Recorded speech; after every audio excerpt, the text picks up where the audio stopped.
Olá, boa tarde.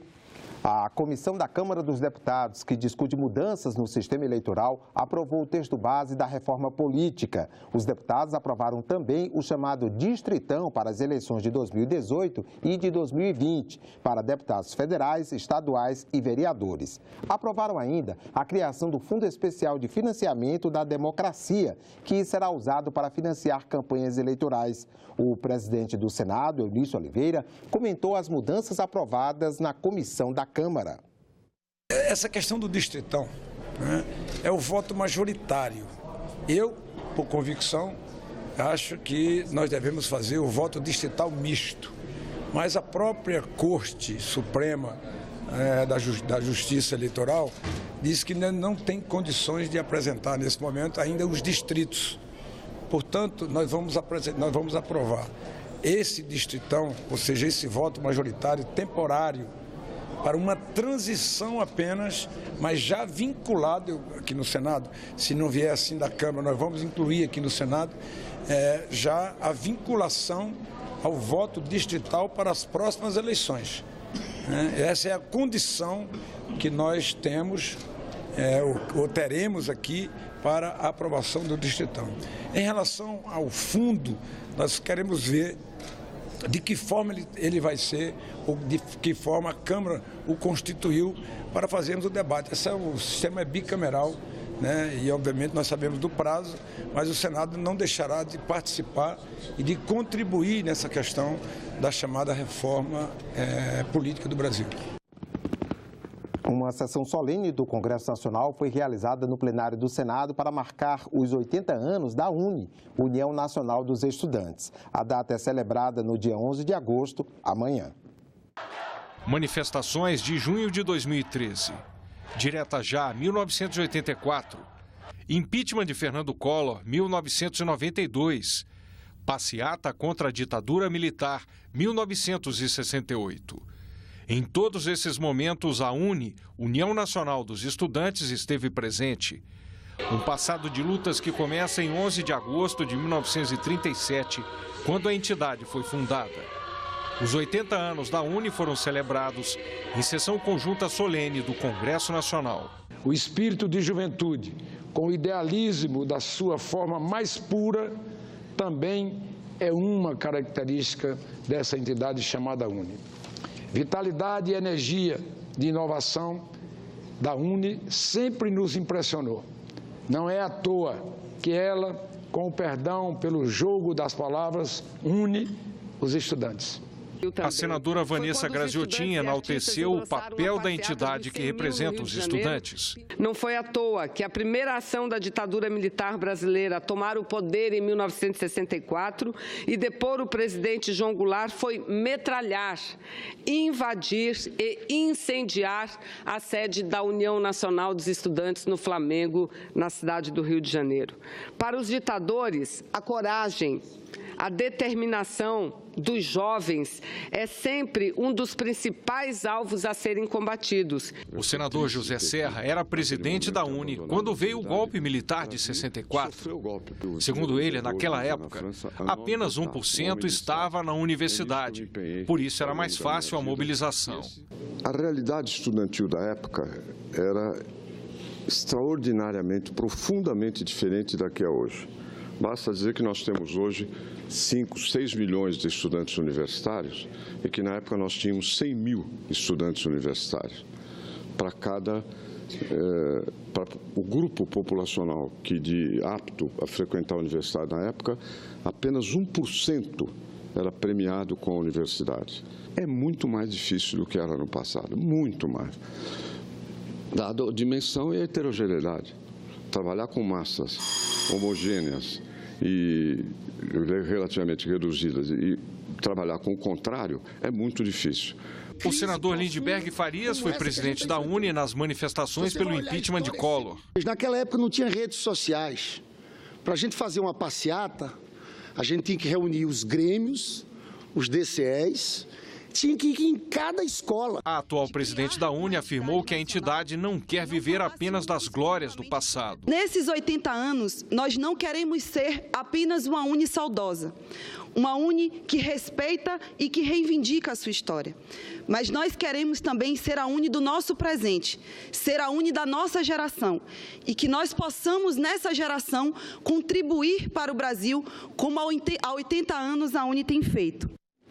O ministro-chefe do Gabinete de Segurança Institucional, general Sérgio Etchengoyen, negou que a ABIN, a Agência Brasileira de Inteligência, tenha investigado o ministro do Supremo Tribunal Federal, Edson Fachin. A ABIN é subordinada ao gabinete ligado diretamente à presidência da República. Etchengoyen participou nesta manhã de audiência pública conjunta das Comissões de Relações Exteriores e Direitos Humanos. Portadores de doenças raras reclamam da falta de medicamentos e dificuldade de tratamento no Sistema Único de Saúde. 6% da população brasileira tem alguma das 6.000 doenças raras.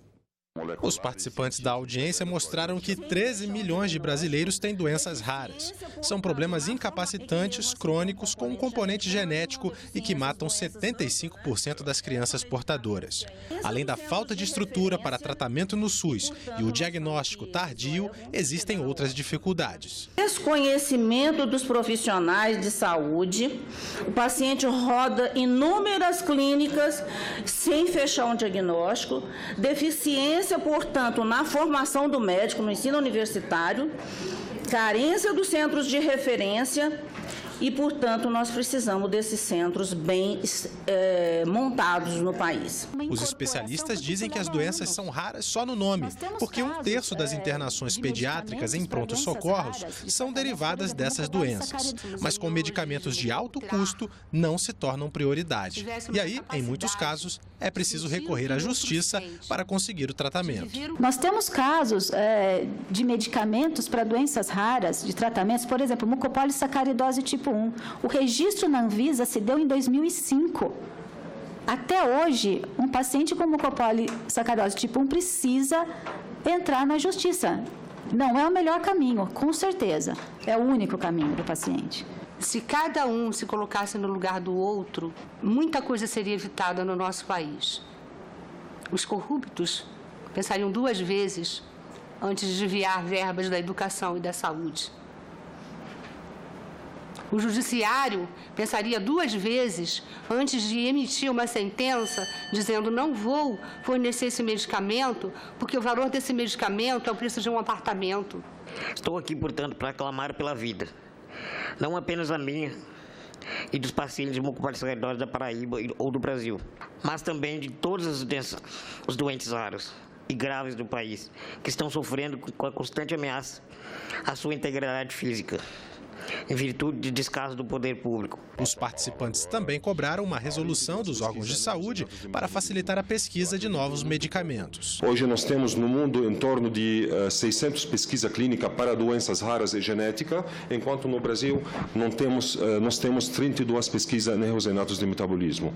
Eu acredito em muito pouco. Não há como alegar dificuldade financeira para a compra de medicamento para quem é portador de doença rara, num país que paga auxílio moradia para senador, num país que paga auxílio moradia para procurador, para ministro, para desembargador, num país que tem sobrado dinheiro para uma série de outras coisas. A instituição fiscal independente, ligada ao Senado, divulgou nesta quinta-feira o relatório de acompanhamento fiscal do mês de agosto. A previsão de déficit nas contas do governo federal subiu 12 bilhões de reais comparada com a do mês passado. O diretor executivo da Instituição Fiscal Independente, Felipe Salto, aumentou a projeção de déficit do governo para este ano. No relatório do mês passado, o rombo nas contas seria de 144 bilhões de reais, mas agora ele calcula que será de 156 bilhões. Para o ano que vem, as contas fecham no vermelho em 153 bilhões de reais. De acordo com Felipe Salto, o ajuste fiscal tem conseguido estancar a sangria nas contas públicas, mas o aumento da arrecadação ainda é incerto, sem a garantia de que vai entrar mais dinheiro em caixa. E com as sinalizações de que o governo vai aumentar as despesas, Felipe Salto calcula que as contas só fechem no azul em 2023. A estimativa da LDO 2018 é de que isso ocorra um pouco antes, em 2020. Durante a coletiva de imprensa desta quinta-feira, Felipe Salto apontou que os índices da indústria e do comércio pararam de cair, mas ainda não dão sinais claros de retomada. A boa notícia, segundo ele, é de que o cenário internacional tem se mostrado favorável à economia brasileira. A CPI do BNDES terá o plano de trabalho definido na próxima semana. A comissão foi criada para investigar irregularidades nos empréstimos do banco para empresas após escândalo envolvendo a JBS. O presidente da CPI, senador Davi Alcolumbre, e o relator, senador Roberto Rocha, se reuniram com técnicos para definirem o plano de trabalho que será apresentado na terça-feira aos demais integrantes da comissão e votado na quarta. Presidente e relator ressaltaram o caráter investigativo para apurar irregularidades na concessão de empréstimos e também propositivo para sugerir uma legislação que impeça o mau uso do dinheiro público. A lista de requerimentos de documentos e também de convocações ainda será definida. Certo mesmo é que os irmãos Joesley e Wesley Batista deverão ser ouvidos pela CPI, mas o relator ressaltou que eles não serão o foco principal das investigações. A nossa CPI é uma CPI que visa apurar irregularidades nos empréstimos concedidos a empresas nacionais para fazer investimentos lá fora do Brasil. São bilhões de dólares que foram usados dos brasileiros. Ela não é apenas para uma empresa. Eu acho que até não é adequado isso, né? Nós não podemos fazer algo que seja pessoal. E nosso requerimento de criação é impessoal. Ficamos por aqui. Você pode rever as reportagens desta edição na nossa página na internet, senado.leg.br/tv. Obrigado pela companhia e até a próxima.